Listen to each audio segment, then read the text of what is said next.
2 others were seriously injured following that attack. The former president could be seen reaching for his right ear as the apparent shots rang out during his speech. Secret Service rushed the stage, and blood could be seen over Mr. Trump's face and his ear. And we now know who she will be running with in this presidential election. It may come as a surprise to some. In this contentious political climate, how can you assure Pennsylvanians that this election is going to be free and fair? It's no wonder that people have questions. Until now, voters could drop off their mail-in ballots in a box which sat right here outside of the Lebanon County Courthouse with 3 cameras trained on it and a security guard sitting just inside that door. The last 2 elections, the presidential elections, have come down to less than 100,000 votes here. Results continue to pour in this morning from the 2024 presidential election. He made up enough votes in those heavily populated areas like Pittsburgh and Philadelphia, where he was outperformed by President Biden in 2020. And now, according to the Associated Press, Donald Trump will be the 47th president of the United States. And they're facing a slew of felony charges related to the alleged rape of an 8-year-old boy. Drivers had to keep their doors on if they wanted to head out on the road.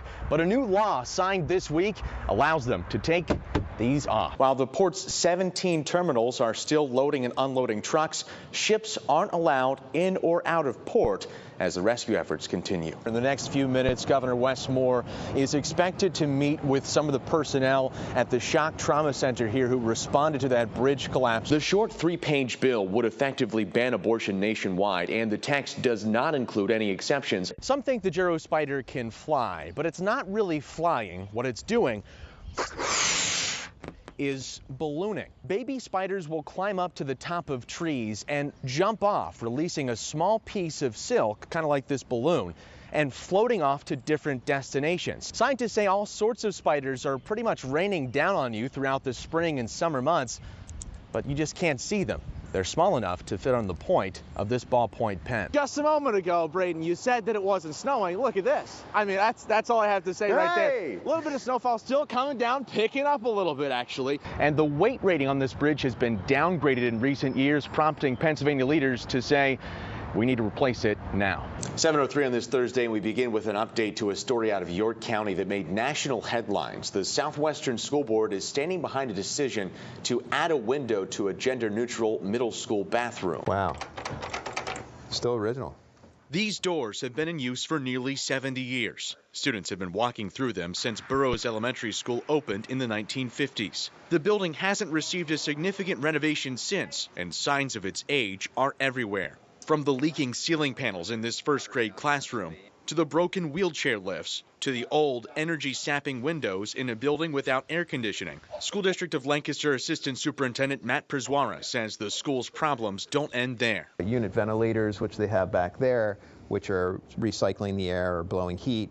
If our boiler's not working properly, if a boiler goes down, then the temperature gets out of control. And they're already wet again? The district has been applying Band-Aids for years and trying to adjust to changing technology. Server boxes hang in the hallways, bringing the internet to teachers' laptops and projectors. How much money? But the school's aging electrical system is struggling to power it all. We have to be very cautious on how many things we can plug in the plugs here because it'll blow. And it sounds pretty simple, but all those things need to be intact. Some places have extremely outdated, borderline unsafe facilities. For more than a year, Max Justice has been on a mission to bury the way we're buried. Deciding to abandon metal caskets, he feels the funeral industry has much room to grow, literally. We're taking those natural resources out of the ground to put a dead body into it and back in the ground.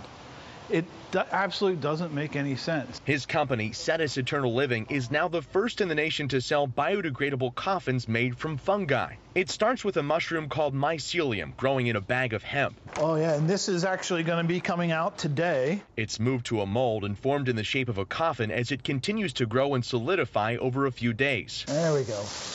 This is the pet version.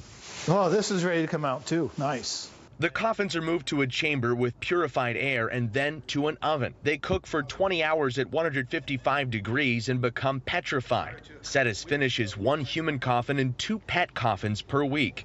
Justice says with these, embalming isn't necessary. The water within the individual will help to bring that mycelium back to life, which will in turn biodegrade the body in under 3 years. Right now, the coffins are grown to be tall enough to fit a person about 6 feet tall, but in the future, they'll be grown for any size and at a price that'll make you sit up straight. Right now, our coffins are $24.95. Getting a coffin at a funeral home, those can easily start around $5,000.